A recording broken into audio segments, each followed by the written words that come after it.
Welcome to the Eat Away Kidney Stones podcast. I'm your host, registered dietitian and kidney stone expert, Melanie Betts.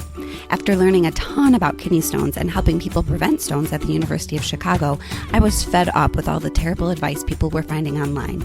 So I decided to do something about it. The Kidney Dietitian was born. This podcast is for people who want to learn what actually works to prevent kidney stones and still enjoy life, eating, and their favorite foods. Let's dive in.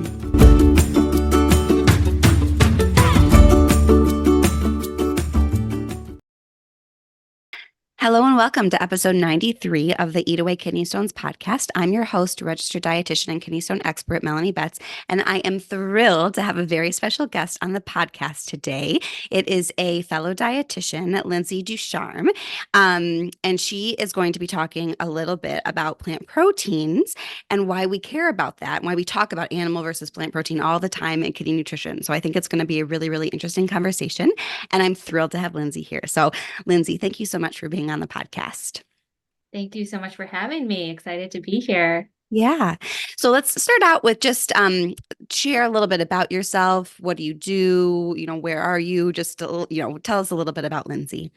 Sure. So I've been a registered dietitian since 2009. And like a lot of us, I kind of just fell into the renal world in 2014. I didn't really have a huge interest in renal, but a job came up at a dialysis center and it was like a mile from my house. I was like, sure, I need a Great. job, try it. And I ended up falling in love with renal nutrition. And I really enjoyed working in the dialysis setting. I felt like I was making a difference working with patients, getting to know them, being a valued part of the interdisciplinary team. But I quickly realized that there wasn't enough being done to kind of help delay dialysis or even like prevent people from ending up on dialysis. Most of my patients had not seen a dietitian prior to me. And I finally got the courage to kind of help do something about it. So in 2021, I started up my private practice, which is now called Vital Kidney Nutrition.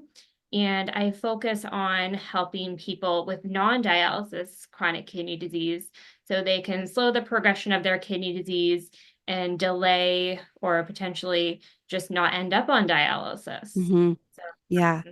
I I love working with that population, and I'm glad I made the shift. Yeah, that's amazing. And you are just doing your private practice. You are not still working in dialysis, correct? Actually, I do work in Oh, you are dialysis still working. Yes. Okay. day a week. Yeah. Yeah, at That's a great. So small you're getting clinic. kind of the full spectrum of all the stages and from Yeah, a chronic kidney disease perspective.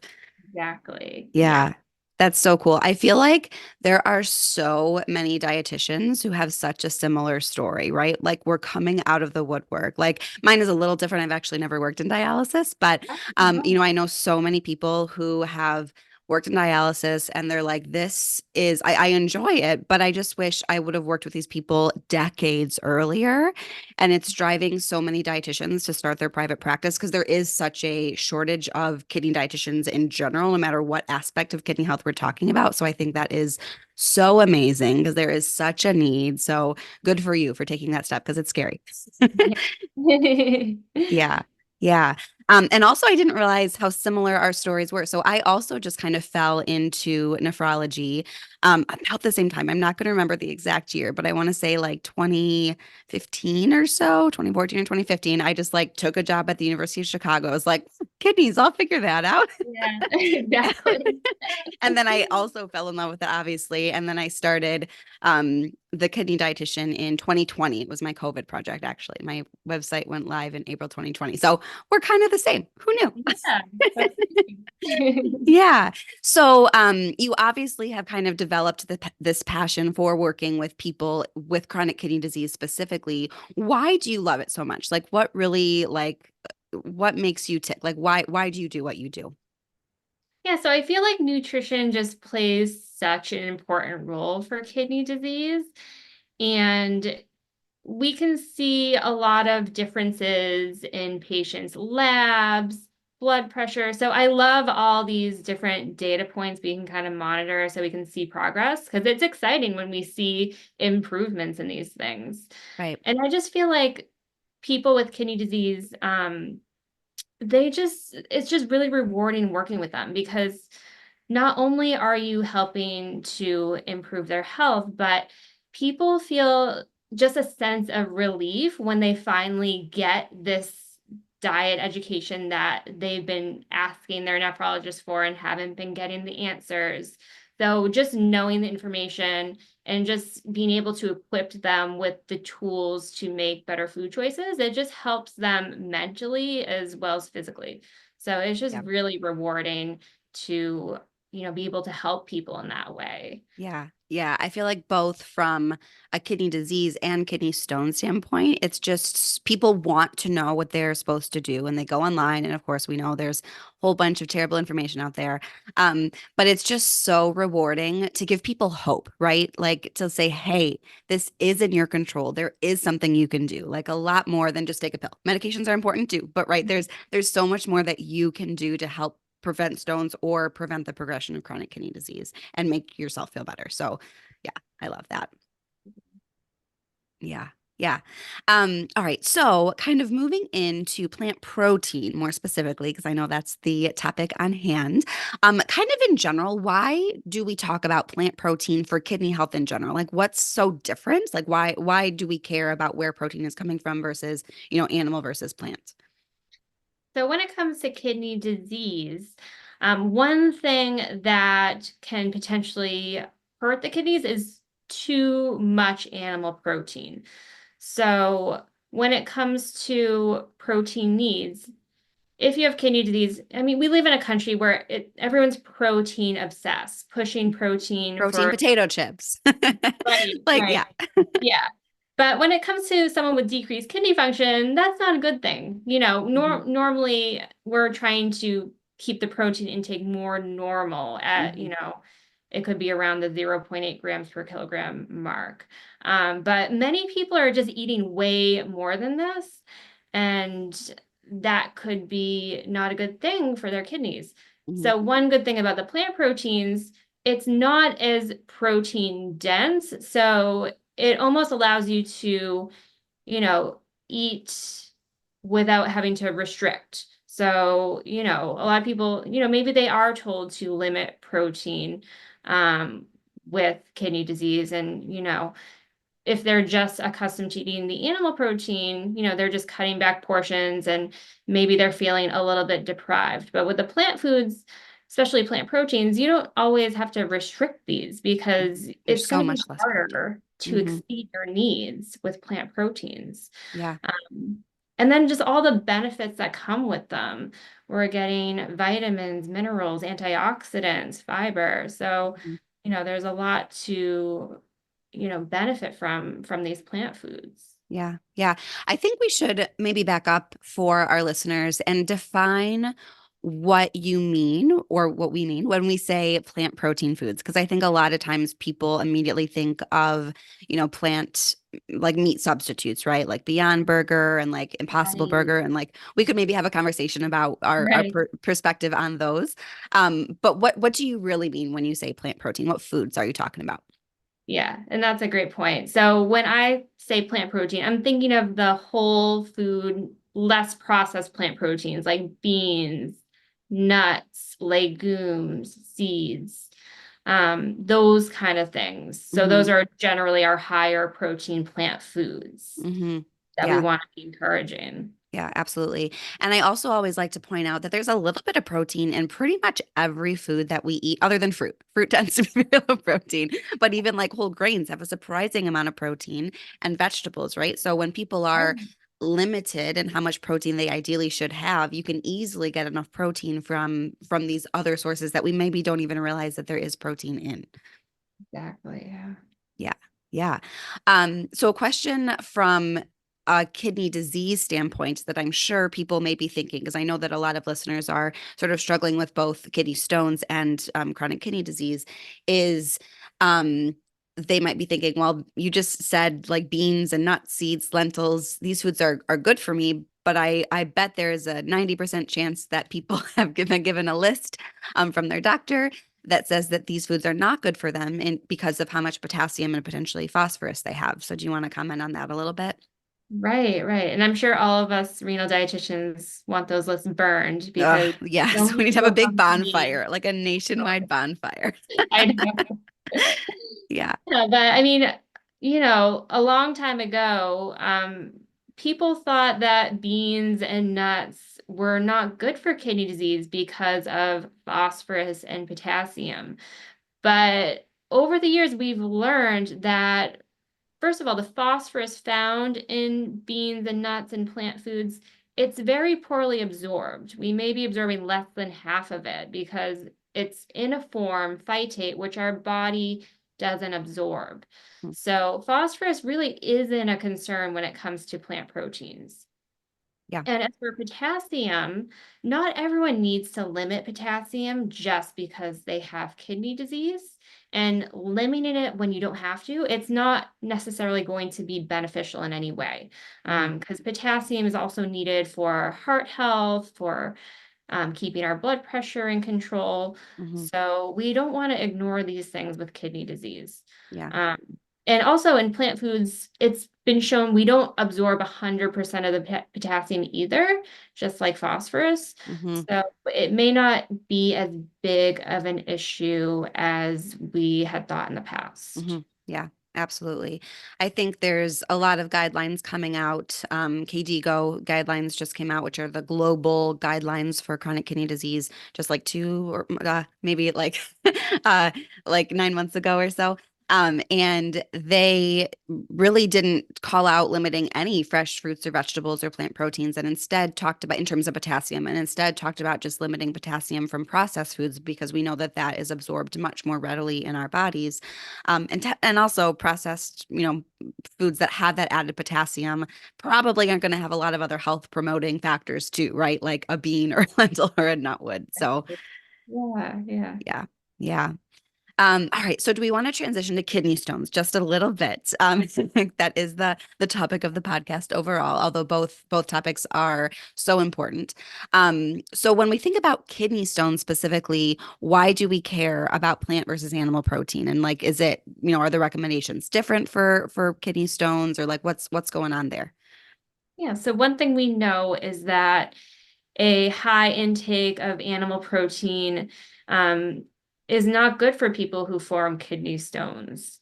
So if we're eating too much animal protein, it can contribute to the acid load in the body, which is going to decrease the citrate in the urine. And urinary citrate is a strong prohibitor of kidney stones. Mm-hmm. So that acid load is one of the main reasons why we want to be careful with how much animal protein we're eating if we have kidney stones. Yeah, absolutely. And I also always like to point out that the foods that the plant proteins are providing, in addition to helping reduce that acid load, because plant proteins really don't have much acid in them at all, whereas those animal proteins do, specifically those non-dairy animal proteins. There's a ton of other good stuff, just like for kidney disease, right? Like there's magnesium, and actually that phytate that you mentioned, phytate is a super powerful inhibitor of calcium-based stones. This is like test tube studies, but there's new data that shows that phytate may be like a 10 times stronger inhibitor of calcium-based stones than even citrate, which is what we talk about all the time. It's great. Citrate's important, but like I feel like there's so much exciting stuff that we're learning about the benefits of fiber and the microbiome and like magnesium and the potassium, like all the other things that we're getting with those plant foods are just so powerful for prevention of most types of kidney stones. Absolutely, yeah. Yeah. Yeah. So along the same lines as we talked about potassium in these plant foods, when we talk about kidney stones, of course, red flags are going to be going up all over the place about oxalate. So I don't know if you wanted to comment on the oxalate content of all of these plant protein foods. Right. Yeah. So oxalates definitely something that people hear about they need to limit, but at the end of the day, I mean, and I learned this from you that the litholink test, the 24-hour urine, that's the best way to know if maybe you should be a little bit careful with oxalates. Because a lot of people that have this test, their oxalate level is normal. So, that's Even not if you're forming oxalate stones. which is important. Right. Like even if you have oxalate stones, that Exactly. does not mean you have high urine oxalate. Most of the time you don't. So Right. Right. yeah. Yeah. And, these plant proteins, any plant food, it has some level of oxalates, but there's just not a lot of research showing that they are actually harmful in the long run, Hmm. especially when you consider, these plant-based eating patterns like the DASH diet, the Mediterranean diet, although they're high in oxalates, they're actually associated with lower stone risk Hmm. because they're so rich in these plant foods, magnesium, calcium, potassium, all these good things that can help prohibit stones. Yeah. Yeah, I completely agree. I think, and truly 9 times out of 10, even if someone's urine oxalate is high, if we just work on getting in enough calcium, it's totally fine. Like truly 9 times out of 10, you know? Yeah. Yeah, and that's another good point. Yeah, the Hmm. calcium is so Yeah. important. That's so important. If your oxalate is high, that's step number one. If you discover that your urine oxalate is high. All right. All right. Well, that was I think, wonderful overview of all of the aspects of why plant proteins are good for kidneys.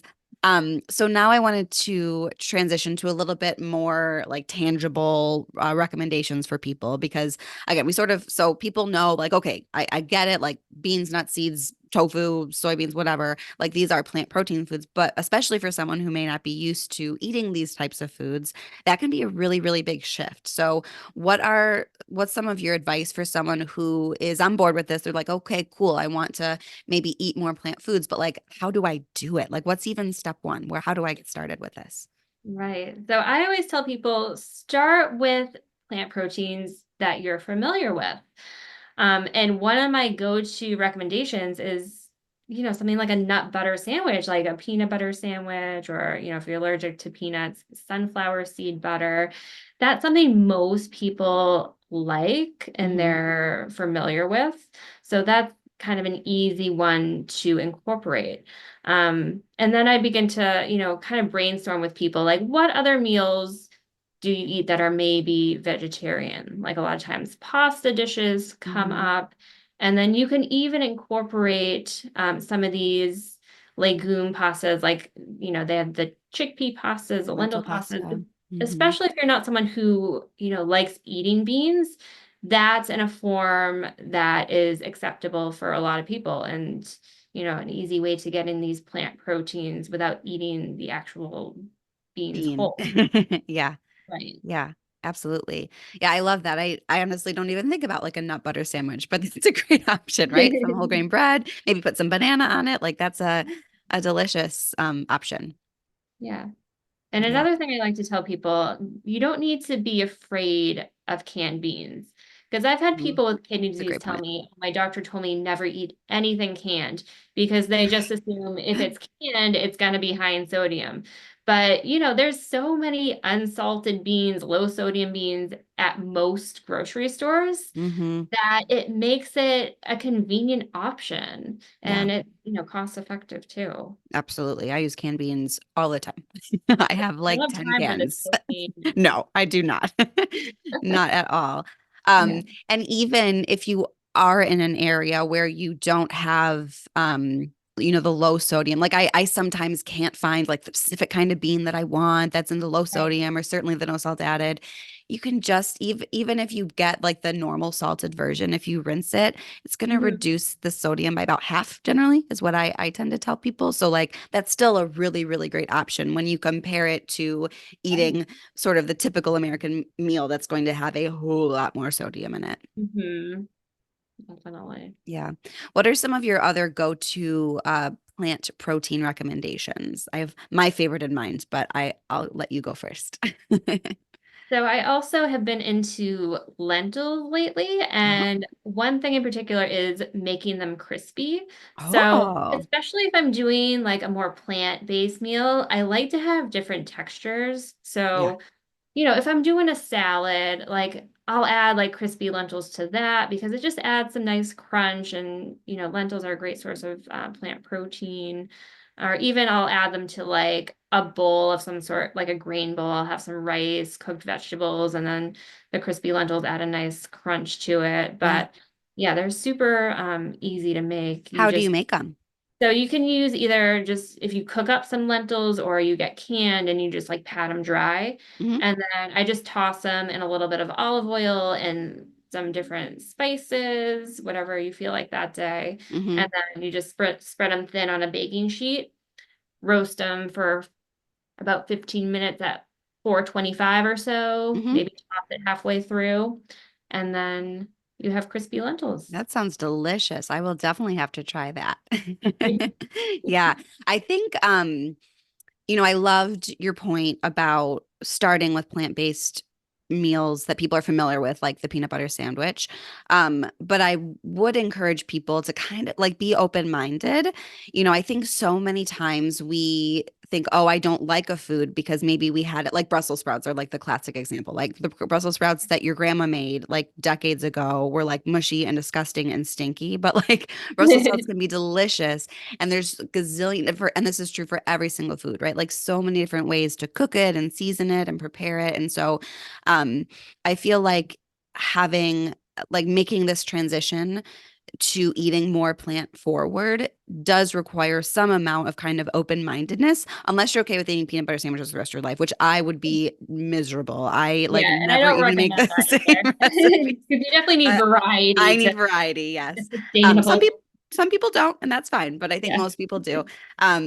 And so, just trying to be open-minded and trying something like if you maybe have never had lentils before, and if that, idea that Lindsay just said of making them crispy sounds good, like give it a try and maybe you'll discover some new favorite foods.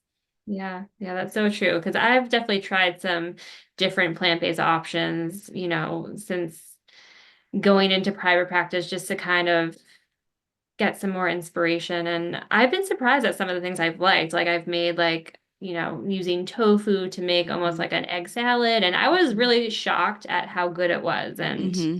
yeah, Yeah. you definitely do want to experiment because you never know what you're gonna like. Right. I think tofu is like the ultimate, like, oh, I don't want to eat that food, but there's so many ways that you can make it. There's the eggs, like scrambled egg substitute. Um, and it really, you can make it crispy like the lentils. You can just Right. toss it in a stir, but like there's so many different ways to get in that great protein. Yeah. Yeah. Oh, I was going to share my favorite, my like go-to recommendation for a plant forward meal is like basically making your own Chipotle bowl at home. So that's one of my favorites, right? So like you have some rice and then you have those beans that you can add some like chili powder or cumin or garlic powder to, and you can add lettuce, tomatoes, maybe a little bit of cheese, salsa, right? Like you can add whatever you want on there, the peppers and onions, whatever, because I feel like that's something people are very familiar with and is delicious. And so Oh that's my go-to yeah. recommendation. Yeah. Yeah. I have like Mexican one day a week at least. Oh yeah, yeah, me too. It's especially now that I have twins, tacos tend to be Yeah. a standard in my house. Making fajitas this week. So Nice. yes. Yeah. So we kind of mentioned it, so I wanted to kind of circle back about, or what are your thoughts on those, all of the gazillion different plant-based meat substitutes like Beyond Burger or Impossible Burger or like all of these types of things that we have available to us these days? Yeah. So, they aren't always my go-to recommendation, because there are some things that you do want to be aware of. So because they're, pretty processed, they can be high in sodium, which we don't necessarily want for kidney disease or kidney stones. Hmm. So it's definitely important to watch out for that. They could have some additives like the phosphorus additives and potassium additives. And, those are more of a concern if they're, the additives rather than the phosphorus and potassium found naturally in whole Hmm. food. So, those are some things you want to be aware of. And, protein wise, these meat substitutes are often, the same amount of protein as the real thing. So, if That's their you, point. yeah, if you That's their are goal. feeling, Yeah. if you're eating too much protein, which can contribute to stones, like maybe, that could be an issue. Yeah, but I do have some patients who are vegan and, do want the option of the occasional beyond burger type thing. So I think eating them in moderation, is okay, especially along with a well-balanced diet with plenty of fruits and vegetables. Hmm. Yeah, I feel the same way. I think they do tend to have a lot of salt in them. And from a CKD standpoint, generally those potassium and phosphorus additives. However, I think for having a convenience item, like we all like life happens, right? Like I think having that in a pinch is great. Or the other time I think that they can be great is when you have someone who is like a meat and potatoes person, right? Like there is no way they're going to be trying crispy lentils Yeah. or like they are just not going to be um it's just not going to happen. And so I think that could be maybe a transition food, if you will, to Yeah, maybe getting them, baby steps towards eating a meal that doesn't have meat in it. So absolutely. yeah, yeah. Um, okay. Any other last thoughts or closing statements before we end our episode? So in general, there's just a lot to like about plant proteins. And I think, a lot of people with kidney disease, especially, are told, by other healthcare professionals, like, oh no, beans are bad, nuts are bad. Mhm. But in reality, a lot has changed in what we know about plant foods, and there are a lot of benefits to including them in your diet. So I don't think you want to be afraid of these foods as they can actually help you. Hmm. Absolutely. One other point that I wanted to ask about before we close is, a lot of people hear plant-based diet, that means I have to be vegan or vegetarian. So what are your thoughts on that? So definitely not. I do have some people that come to me wanting to be, 100% plant-based, so exclude all animal proteins. But you don't necessarily need to give up animal proteins altogether to see benefits. So I do encourage, you want to make diet changes that you can Do. make last and Yeah. yeah, maintain in the long run. So if people are often too strict, it often backfires. Hmm. But if you're eating the right amount of animal protein, so you don't have to exclude it, but if you're, that's one thing that we work together with clients on is figuring out, what is the right portion of animal protein if you do choose to have it, and how to balance that out with other foods like fruits and vegetables Yeah. to, meet your health goals. Yeah, absolutely. And I think, especially from a kidney stone standpoint, you 100% do not need to be vegan or vegetarian, because we have the protein goal for kidney stones is not nearly as low as someone with more advanced chronic kidney disease. And so I think there is absolutely room if you want to include some plant or some animal protein, um, beef, pork, chicken, seafood, fish. And I think, when people say that, they think, oh, there's no way I'm going to do that. And so they don't even like try. But like, honestly, like every little bit makes a difference, right? It's not like all or nothing. If you have meat 3 meals a day, 7 days a week, having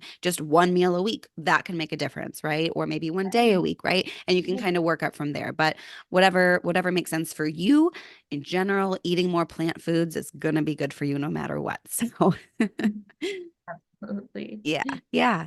All right. So we will end now. But Lindsay, before we close, let people know where they can find you, where they can reach out to you if they want to connect with you after this episode.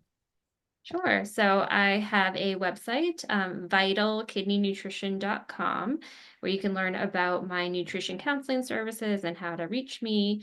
I'm also active on social media. So I have an Instagram at Vital Kidney Nutrition, and then Facebook as well. You can find me at Vital Kidney Nutrition. And I also have a private Facebook group, which is called Eat to Improve Kidney Health, where I share Awesome.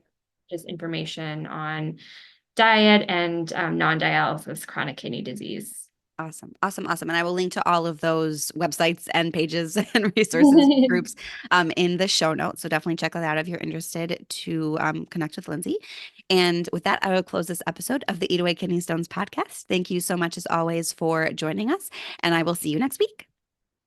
Thank you for listening to today's episode. For more help with kidney stones, check out my website, www.thekidneydietitian.org. For more personalized help from me, check out my online course, Kidney Stone Nutrition School. VIP enrollment includes help directly from me. I can't wait to see you there and help you prevent kidney stones. Have a great day.